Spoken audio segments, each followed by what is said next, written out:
Right, hello everyone. Today we are going to discuss the ELVi exam.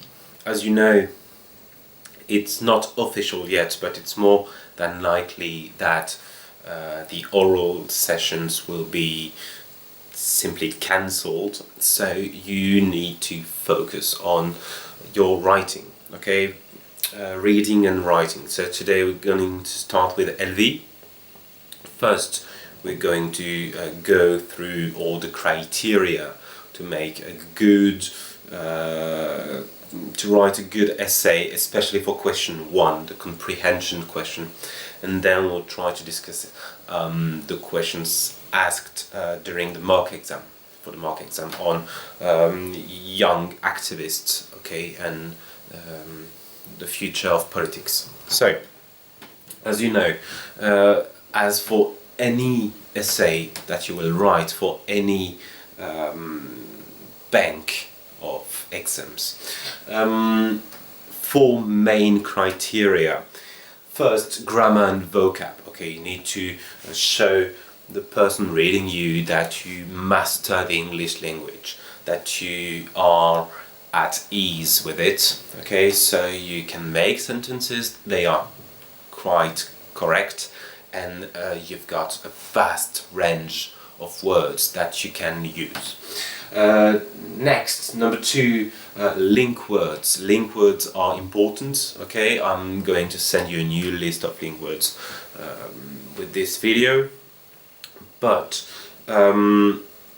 what is the use of link words? What's the point? Well, the point is to make your argumentation and reasoning coherent. Okay. Obviously, you're going to split your essay into an introduction, a development, perhaps a conclusion.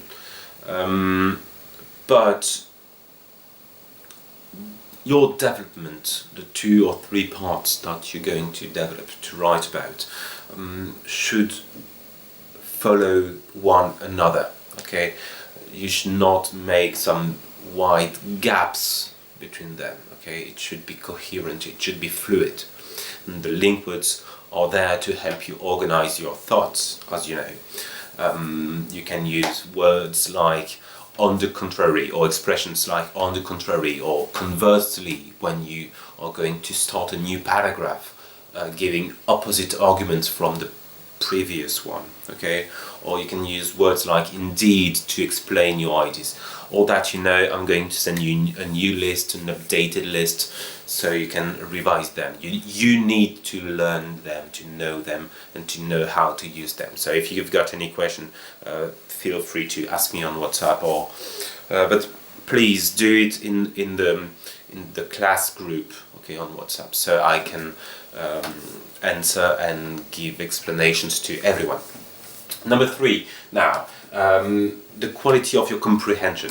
Have you understood the text, but also the question? Okay, as we will see in a minute, you need to make decisions. Okay, you do not need to talk about everything. Okay, some things, some arguments, some examples need to be left out of your essay in order to answer the question properly. Okay, and also you need to rephrase. It is forbidden to quote, especially in exercise 1, question 1, it's forbidden to quote from the text, so you need to rephrase everything. Okay, and for the quality of your arguments, it's especially true for the question 2, for the general and large essay, but you need to make some valid points. Okay, if you say that Donald Trump was elected in 2014, no, it's wrong. Okay, so you are going to lose point because you are not credible.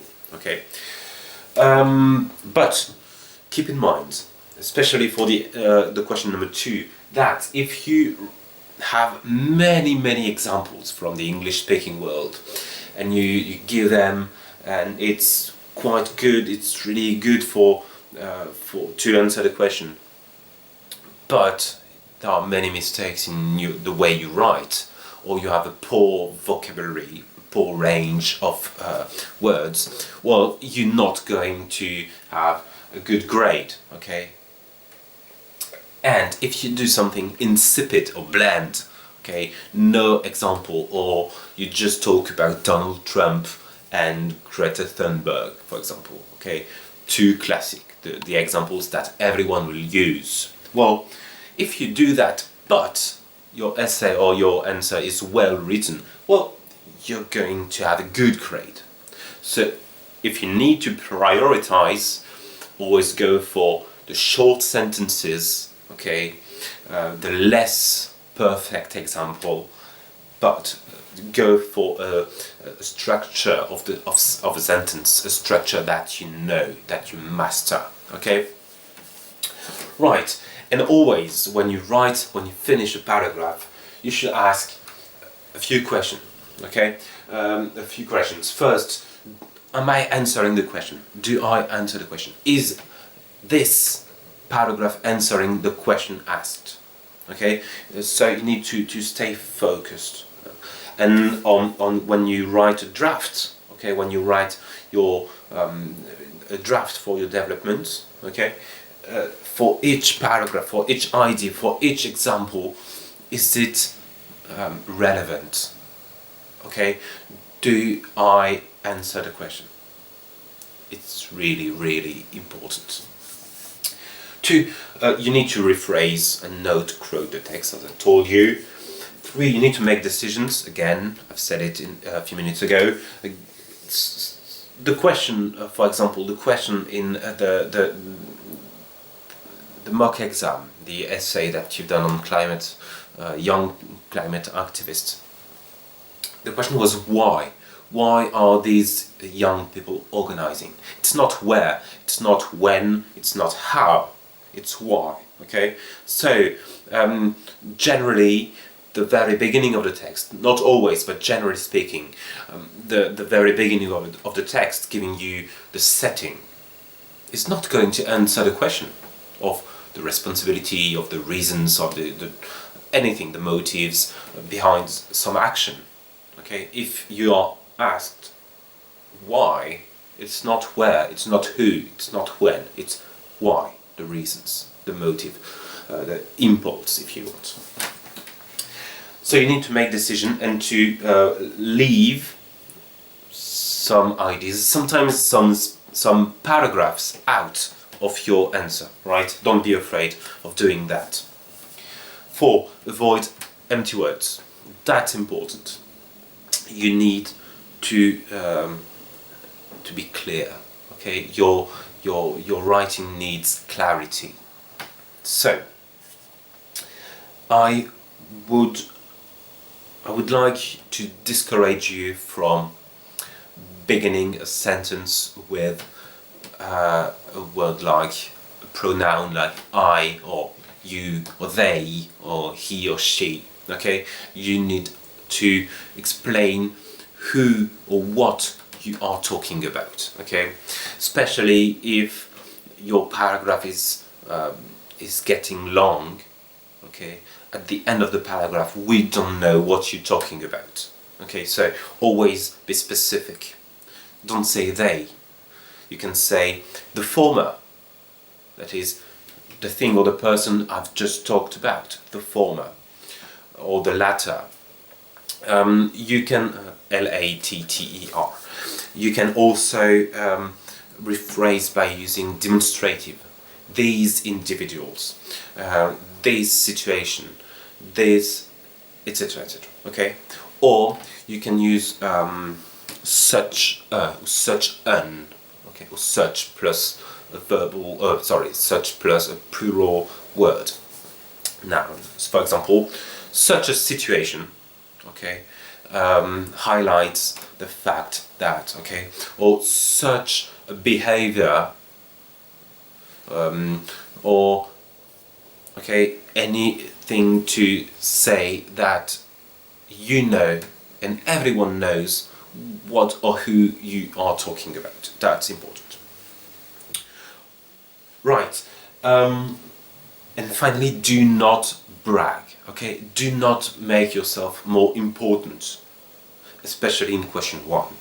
In question 1, it's exactly like what you do in contraction de texte. Okay, it's the same. You should not and never use your personal knowledge. Okay, keep that for question 2. That's going to be useful, but in question 1, do not do that. Right? So now let's move on to the question. Okay, to a concrete and simple example. Alright, so the first question was, why is the youth organizing to fight climate change? Okay, the whole document was about that, about examples of people acting all through the world, and the journalist, the author's opinion was to say that people are facing a new model, a new world. Okay, so what is happening? First, the question is why. Okay, why and why are they organizing? So what are the reasons for their action? Why do they act? And then why do they act as a group? Why do they organize? Okay, so first, there is a growing sense of awareness that there are many problems in the world, that the climate crisis is real, and so people are deciding to do something about it. Okay? Now, what does it mean? Well, first, it means that the climate crisis, for example, is going to, in the text, it is said amplify, so you need to rephrase, it will exacerbate, okay, or it will magnify or already existing issues, social issues, for example. Okay? For example, these issues are the miserable living conditions. Okay, in the text, it is there are the mentions of people living in the streets. Okay, people going to new cities and moving away from nature, and realizing that it's wrong. Okay, that's the wrong way to go. And these miserable living conditions happen especially in what is called the South, that you can rephrase as developing nations or emerging economies, okay, depending on the context. And so, this is the responsibility of Generation Z. That means you, okay? In the text, it is said Generation Greta Thunberg, for example, okay? Or the post-millennials in the third paragraph, okay? The post-millennials. So, the post-millennials are this generation that was born between the mid-1990s and the late 2010s, alright? So,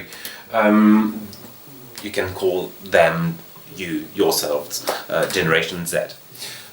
And what is this sense of awareness? Well, now, this generation realize that the responsibility of the problem lays on their shoulders. Okay, the responsibility lays on the shoulders of this generation, because, well, the two previous generations, and especially the baby boomers, acted like there was no tomorrow.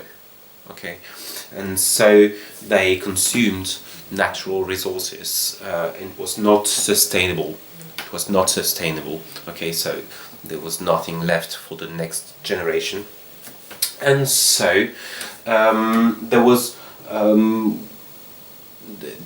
is a need for a new standard, a new model. Okay, and also this Generation Z, has always been fed a daily dose of anxiety through different channels. First, economic reports, okay, always bad, always anticipating a crisis, which is good, but which is anxiety-inducing. Okay, it's making us anxious. All right. And also because of the, as it is said in the text again, many horror and apocalyptic movies or TV series, and so there are many tales of survivalism. Okay, people acting to preparing to act and to live under terrible conditions. Okay, so you've got many documentaries and TV shows. You've got TV series that you know. Okay, how to survive in a small group of people who, especially, didn't choose to live together. Okay, and that's why you can find people organizing in groups. A Swedish girl like Greta Thunberg and an Indian person, and okay, people from all over the world in the text are mentioned and acting. Okay, and so they want to, these people never start a sentence with they.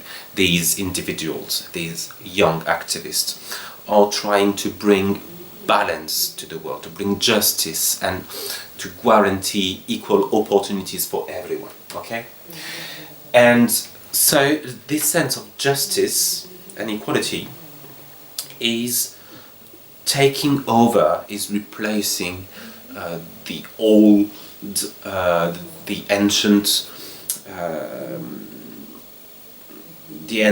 objective, ultimate goal for humanity, which was economic health. Okay, and the new model, the new objective is personal development and fulfillment, happiness, justice, etc., etc. Okay, new values for the world, and so we can call that a change of paradigm. Okay, a change of standard, a change of paradigm, and this change of paradigm, this realization. Okay, and that will be my conclusion. This realization that something is wrong with the world today, that something is wrong with the way previous generations dealt with the world and society. This is the reason, these are the main reasons why the youth are organizing today. Alright? So now let's move on to question 2. It will be even shorter because we've discussed it many times now. Okay, but the question was, are politicians too old to take decisions for the future of the planet?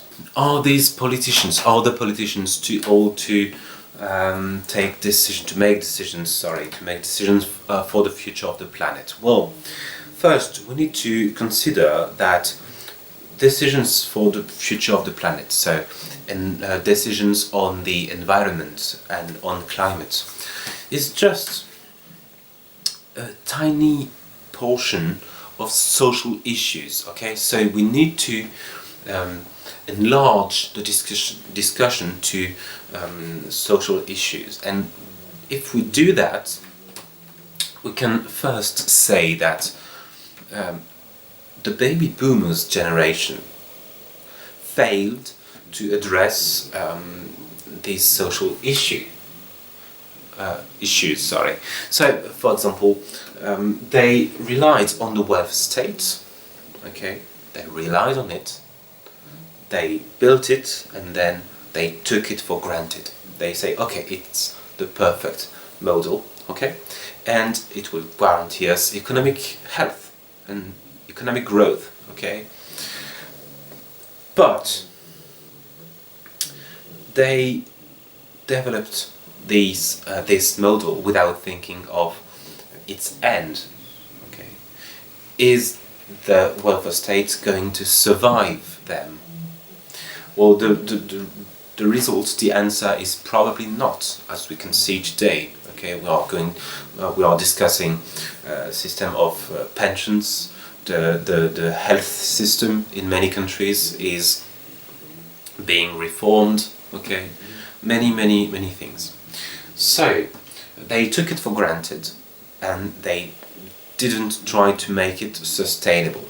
Okay, so why would we and why should we trust them when it comes to the environment and the climate crisis? Okay, and that seems to be the general opinion when any citizen in many democracies are interviewed, are asked. Okay, in the polls it says we need new faces in politics, and so yes, these new faces appear. Okay, for example, in New Zealand and in Canada, the prime ministers are young. Okay, Jacinda Ardern in New Zealand, Justin Trudeau in Canada.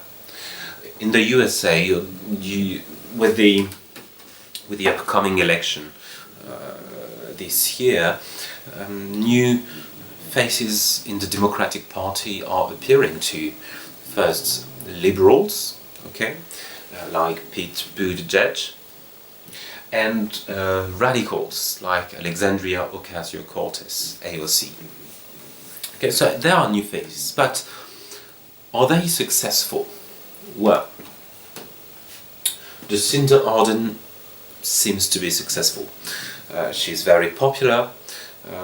She succeeded in handling some issues, especially during the fires in Australia and New Zealand. Okay, but it is often said that her task is quite easy because she is the head of a very small country and a very small population.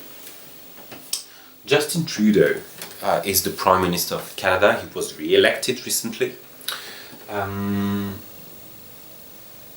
He, if you will, it's almost you can compare it to the French president. Okay, they are the same age. They are very close and similar opinions on the economy and society.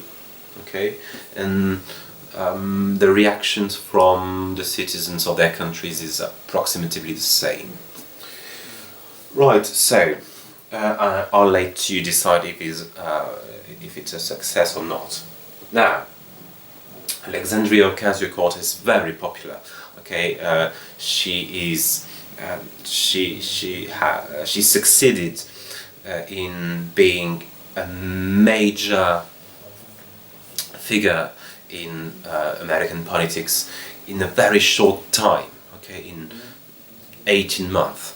Okay, and Pete Buttigieg was one of the small contestants in the Democratic campaign, the primary campaign, and then he made it to the top 5 of the election before having to abandon, to quit because of money problems. Yeah, but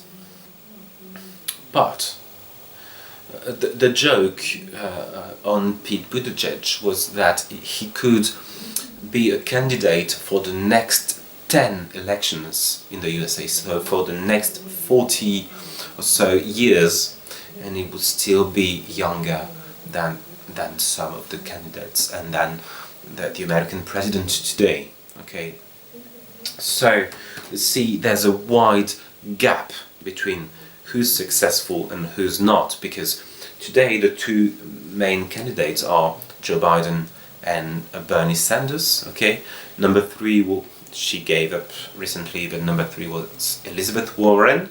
Okay, and the 3 of them were competing, were willing to compete against Donald Trump, and these 4 people are over the age of 70.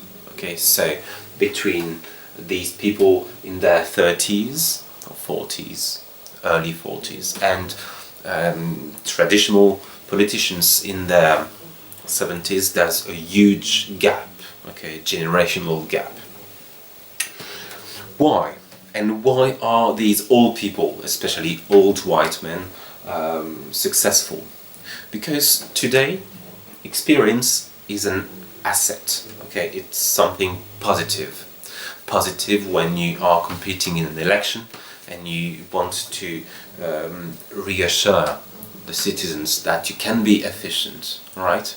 Why? Because the world and societies are chaotic, economically, socially.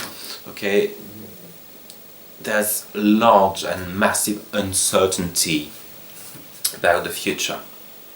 So you need politicians with experience, because you trust them to be flexible and be able to adjust their policies and decisions to the situation. Okay, and so even though people want to see new faces, in the end, when they have to make the important choice in the election, they tend to vote for old people, because it is reassuring, okay? Because you know them, you know how they act. You are not afraid they will turn into dictators, okay, authoritarian figures. So you go for the old recipes, for the old people, okay? And these old people are used to the old paradigm, okay, favoring economic growth, okay, and even saying that the economic health of a country is more important than the health of the citizens, okay? And so you've got people in charge who are not taking enough decisions, or radical enough decisions, to protect and save the planet, okay? So that was, I think, the reasoning that you needed to have. First, talking about the climate issues and explaining that they are part of the social issues. Okay, that it was not exactly well dealt with by older senior politicians, and so the people in most democracies are wishing for new faces, like these ones, but that in the context of chaos and uncertainty and stability, people still value experience over freshness of new faces. Okay, that's what make old people reassuring and young people still concerning. Alright, thank you. If you have any questions, please ask them in the WhatsApp group, so I can give explanations to everyone and I don't have to repeat myself 10 or 12 times. Right, thank you, and I'll see you soon with another correction or another line. Right, goodbye.